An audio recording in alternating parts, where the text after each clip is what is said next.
ശശാങ്ക് ഉള്ള മക്കാലത്തിലേക്ക് എല്ലാവർക്കും സ്വാഗതം. ഇന്നിവിടെ ഈ വീഡിയോ ചെയ്യാനുള്ള കാരണം എന്ന് പറഞ്ഞു കഴിഞ്ഞാൽ ഒരു മെക്സിക്കൻ നബാരത എന്ന പടം ഒരുപാട് മുമ്പ് ഇറങ്ങിയിട്ടുള്ള പടമാണ്. ഇപ്പം അതിൽ ചെറിയൊരു വിവാദം നടന്നുകൊണ്ടിരിക്കുന്നുണ്ട്. രൂപേഷ് എന്ന് പറയുന്ന ആ ആക്ടർ, അതായത് വില്ലനായിട്ട് അഭിനയിച്ച ആക്ടറാണ് രൂപേഷ് എന്ന് പറയുന്നത്. അദ്ദേഹം പറഞ്ഞ ഒരു ഇൻ്റർവ്യൂവിനെ തുടർന്ന് അതിൻ്റെ ഡയറക്ടർ പറഞ്ഞ അതിന് മറിച്ചൊരു വാദം, അതേപോലെ തന്നെ ജിനോ ജോൺ എന്ന് പറഞ്ഞ് അദ്ദേഹത്തിൻ്റെ ജീവിതത്തിൽ നടന്ന ഒരു സംഭവത്തിനെ ആസ്പദമാക്കിയിട്ടാണ് ആ കഥ ഉണ്ടാക്കിയിരിക്കുന്നത് എന്ന് പറയുന്ന അദ്ദേഹം തന്നെ ഒന്ന് പറയുന്ന ഒരു സംഭവമൊക്കെ നടക്കുന്നുണ്ട്.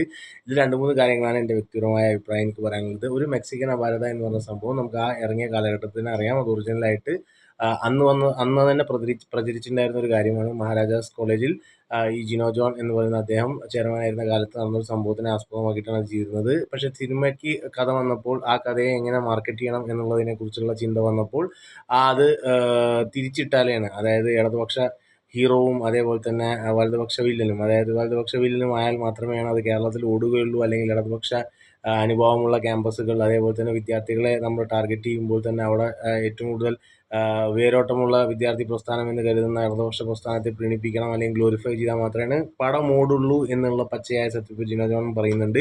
അവർ റീച്ച് കൂട്ടാൻ വേണ്ടിയിട്ടും അതിനുശേഷം ഇത് വെളിപ്പെടുത്തുമെന്നുള്ള ഒരു ഉറപ്പിൻ്റെ പുറത്തുമാണ് ഇത് പടം ചെയ്തിരിക്കുന്നത്. പക്ഷേ ഇതിൽ അതന്നെയാണ് കാര്യമെന്ന് പറയുന്നത്. കാരണം കേരളത്തിൽ ഇന്നും ഇന്നലെയല്ല എന്നും നമ്മൾ കണ്ടിട്ടുള്ളതാണ് ഇടതുപക്ഷത്തെ ഗ്ലോറിഫൈ ചെയ്യുന്ന സിനിമകൾ തന്നെയാണ് കേരളത്തിൽ ഏറ്റവും കൂടുതൽ വന്നിട്ടുള്ളത്. ലാൽ സലാം ആയിക്കോട്ടെ, രക്തസാക്ഷികൾ സിന്ദാബാദ് ആയിക്കോട്ടെ, അതേപോലെ തന്നെ നമ്മൾ കോളേജിലെ കഥാപാത്രങ്ങൾ എടുത്തോട്ടെ, അല്ലെങ്കിൽ പുറത്ത് തന്നെ നമ്മൾ രാഷ്ട്രീയമായ കഥാപാത്രങ്ങളിൽ എപ്പോഴും നമ്മൾ ഹീറോ ആയിട്ട് കാണിക്കുന്നത് എന്നും ഇടതുപക്ഷ ചായവുള്ള കഥാപാത്രങ്ങളെയും വില്ലനായിട്ട് കാണിക്കുന്നത് മറ്റ് പ്രസ്ഥാനങ്ങളാണ്. എന്നാൽ മാത്രമേ അത് ഓടുന്നുള്ളൂ.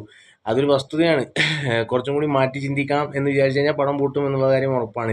ഇപ്പോൾ ലയൺ എന്ന് പറയുന്ന സിനിമ ഉണ്ട്. ലയൺ എന്ന് പറയുന്ന സിനിമ ദിലീപ് അഭിനയിച്ച സിനിമയാണ്. അതെന്ന് പറഞ്ഞു കഴിഞ്ഞാൽ ഒരു വലതുപക്ഷ രാഷ്ട്രീയത്തിൽ മുന്നിട്ടുള്ള ഒരു സിനിമയായിരുന്നു. അത് വൻ വിജയമായിരുന്നു.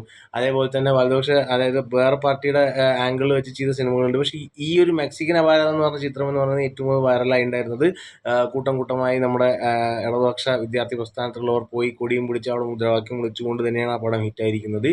അപ്പോൾ ആ ഒരു കഥാപശ്ചാത്തലം മാറിയതും മാറ്റിയതും എന്തായാലും ആ പടത്തിൻ്റെ വ്യാവസായിക രീതിയായിട്ട് അതിനെ സമ്മതിച്ചിട്ടുണ്ട് എന്നുള്ളതൊരു വസ്തുതയാണ്. അതിനെ അനുകൂലിച്ചിട്ടുണ്ട്, അതിനെ സ്വാധീനിച്ചിട്ടുണ്ട് എന്നുള്ളൊരു വസ്തുതയാണ്.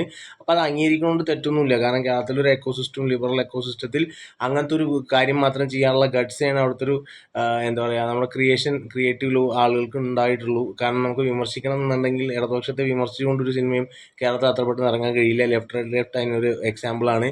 അപ്പോൾ നമുക്ക് വിമർശിക്കാൻ പറ്റുന്നുണ്ടെന്നുണ്ടെങ്കിൽ ബാക്കി രണ്ട് കൂട്ടരെയും വേണം നമുക്ക് വില്ലനാക്കി നിർത്താൻ പറ്റും. വലതുപക്ഷത്തെ മാത്രം നമുക്ക് വില്ലനാണ്. ഇടതുപക്ഷം എന്ന് നമ്മൾ ഹീറോ ഗ്ലോറിഫൈ ചെയ്ത് നിർത്തേണ്ട ഒരു ബാധ്യത ഉള്ള പോലെയാണ് നമ്മുടെ സൃഷ്ടാക്കളും, അതേപോലെ തന്നെ പകുതി പേരും ഇടത് അനുഭാവികളുമാണ് സൃഷ്ടാക്കളിൽ പകുതി പേരും. അതുകൂടിയായിരിക്കാൻ കാരണം. അപ്പോൾ ഈ ഒരു വിവാദത്തിന് വലിയ വാല്യൂ ഇല്ല. എന്നാലും ഇത് പറയണം